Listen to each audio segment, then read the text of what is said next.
Hey guys, welcome back to another episode of Mabimpressions, and today we're going to be talking about Shadow Tactics, Blades of the Shogun, Aiko's Choice. It's a new standalone expansion that does not require the base game to play. Is it worth buying though? Let's talk about it. As a reminder, if you're into indie, retro, and new game reviews, please consider subscribing. I do upload daily videos. I'll be giving you my final rating on Aiko's Choice at the end of the video, so make sure to stay to the end for that. Beginning with the developer and publisher, Games and Daedalic Entertainment. Another game I've covered of theirs is Desperados 3, which I gave a huge glowing recommendation, and it's currently sitting at an overwhelmingly positive review on Steam. I want to thank them for the review copy, however, all thoughts will be my own. Aiko's Choice is not in early access. It was released on December 6th, 2021, and it is going for $19.99 US. It is PC only. The story is set in Edo, Japan. Or Edo? Which one was it? You take control of the skillful kunoichi adept Aiko and her deadly assassin friends to hunt down the ghost of her past. I haven't played the first Shadow Tactics, but there's an overview video in the game letting you know how they all met. This game takes place right before the very finale of that game, with the inclusion of this large side story.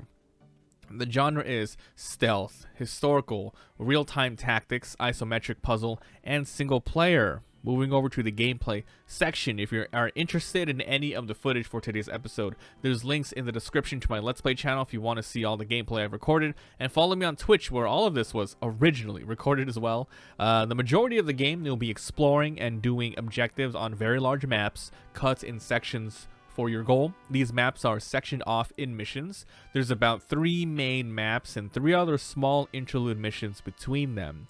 As I mentioned, I did not play the original Shadow Tactics, but I played through Desperados 3, which came out afterwards, and it has a very similar gameplay mechanics and game loop. So, if you've never played either game before, it's not that bad to just jump into this one. The game almost expects you to have played the others, but they do give you some tutorials and access to all the information regarding, skills and different enemy types.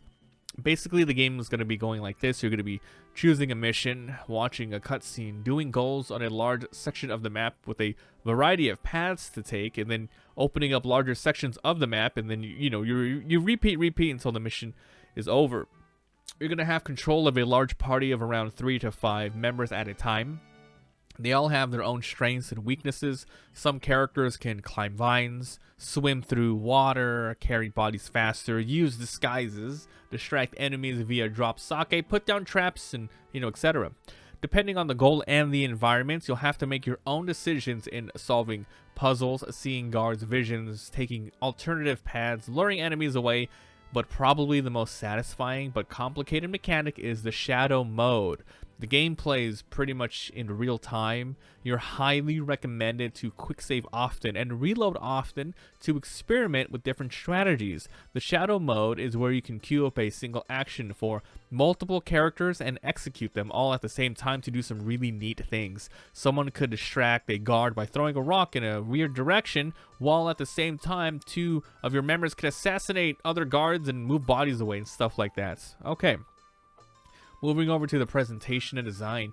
Beautiful art style here, colorful environments, animations are great. It kind of has a somewhat of a cel-shaded look on them. The sounds and music, awesome dialogue, I would say, good banter. I was listening to the English voices. I'm not sure if there's variations on that. Alright, time for the meat and potatoes. What did I like and what is this game's main selling points?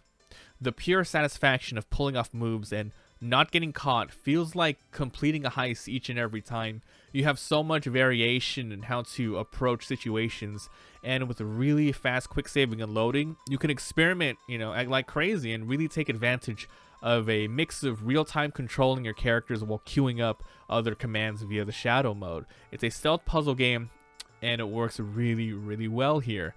With that being said, what did I dislike and what would I change? There's not much with Aiko's Choice, but because this did come out after the first one, and even more after the mechanically heavy and quality of life upgraded Desperados 3, I would have loved more features to have been here. For example, you cannot speed up time. The different types of shadow mode commands here are kind of basic compared to Desperados 3.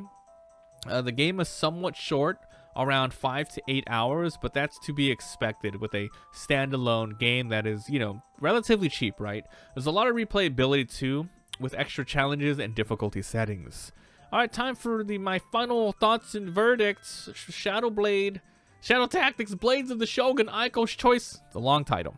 It's a really good game, you know. If you enjoyed the first one, and hell, even if you only played Desperados 3 like I have, you'll be happy with this one.